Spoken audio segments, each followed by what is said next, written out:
ఏకతాటిగా కురుస్తున్న వర్షం గోదావరి జిల్లాలను అతలాకుతలం చేస్తుంది.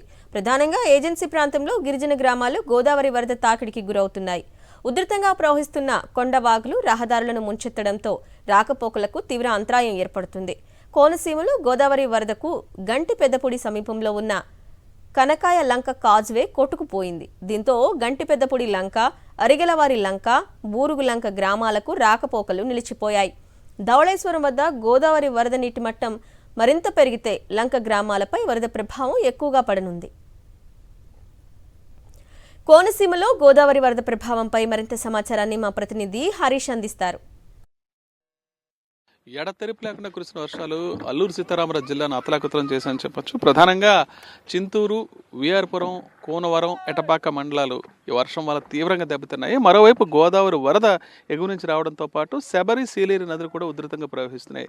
వీటన్నిటితో పాటు కొండవాగుల ప్రభావం చాలా ఎక్కువగా ఉంది. ముఖ్యంగా అన్నవరం వాగు, సోకిలేరు వాగు, కొండరాజుపేట వాగు, చీకటి వాగు ఉధృతంగా ప్రవహిస్తున్నాయి. ప్రధాన రహదారులపైకి నీళ్లు రావడంతో రాకపోకలు కూడా ఈ గ్రామాల్లో దాదాపు 40 గ్రామాలకు ఈ 4 మండలాల్లో రాకపోకలు కూడా పూర్తిగా నిలిచిపోయినాయి. మరోవైపు జాతీయ రహదారి 326 మీద సోకిలేరు వాగు ప్రభావంతో పూర్తిగా జాతీయ రహదారి సగం గండిపడి పూర్తిగా కొట్టుకుపోయింది. దాంతో రాకపోకలు ఆంధ్ర, ఒరిస్సాకు పూర్తిగా నిలిచిపోయాయి. అటువైపు తెలంగాణ వెళ్ళాలన్నా, ఆంధ్ర రావాలన్నా, మరోవైపు ఛత్తీస్గఢ్ వెళ్ళాలన్నా సరే తీవ్ర ఇబ్బందులు అయ్యే పరిస్థితి. ఆంధ్ర, ఒరిస్సా మధ్యన రహదారి తెగిపోవడంతో ఈ రాకపోకలు, వాహనాల రాకపోకలు కూడా పూర్తిగా నిలిచిపోవడం జరిగింది. తనకి కొండవాగుల ఉధృతి అయితే ఇంకా తగ్గలేదు, ఇంకా పెరుగుతూనే ఉంది. మరోవైపు వర్షాలు కూడా ఏకదాటిగా కురియటం, మరో 24 గంటల పాటు కురిసే అవకాశం ఉండటంతో ఈ ప్రభావం మరింత ఎక్కువగా కనిపిస్తుంది. గోదావరిలో కూడా ఎగువ ప్రాంతంలో క్యాచ్మెంట్ ఏరియాలో వర్షం భారీగా పడటంతో దిగువ కూడా భారీగా వరద నీరు వస్తూనే ఉంది. ప్రస్తుతానికైతే 5 లక్షల క్యూసెక్కుల నీరు సముద్రంలోకి విడుదల చేస్తున్నారు ధవళేశ్వరం కాటన్ బ్యారేజ్ నుంచి. ఈ ప్రభావం మరింత పెరిగి 9 లక్షల క్యూసెక్కుల నీరు వరకు కూడా వచ్చే అవకాశం ఉందంటున్నారు. ఖచ్చితంగా 9 లక్షల క్యూసెక్కుల నీరు ధవళేశ్వరం కాటన్ బ్యారేజ్ నుంచి దిగువ విడుదలైతే ముఖ్యంగా కోనసీమలో లంక ప్రాంతాల్లో దాని ప్రభావం అయితే స్పష్టంగా కనిపిస్తుంది. లంకలన్నీ దాదాపు మునిగిపోయే పరిస్థితి వస్తుంది. ముఖ్యంగా పీ గన్నవరంలో ఇప్పటికే కనకాయలం కాజువే కొట్టుకుపోయింది. అదేవిధంగా ఇంకాస్త వరద నీరు పెరిగితే ఎదురుబిడియం కాజువే కూడా కొట్టుకుపోయే పరిస్థితి కనిపిస్తుంది.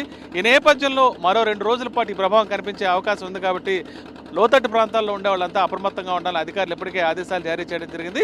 ఎక్కడికక్కడ మరపడవలు ఏర్పాటు చేయడంతో పాటు అన్ని రకాల ఏర్పాట్లు చేసి ఎటువంటి పరిస్థితిని ఎదుర్కోవడానికి సన్నద్ధంగా ఉన్నామని చెప్తున్నారు.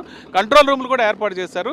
అదేవిధంగా అల్లూరు సీతారామరాజు జిల్లాలో అయితే ఇవాళ కూడా విద్యా సంస్థలకు పూర్తి స్థాయిలో సెలవులు ఇవ్వడం జరిగింది.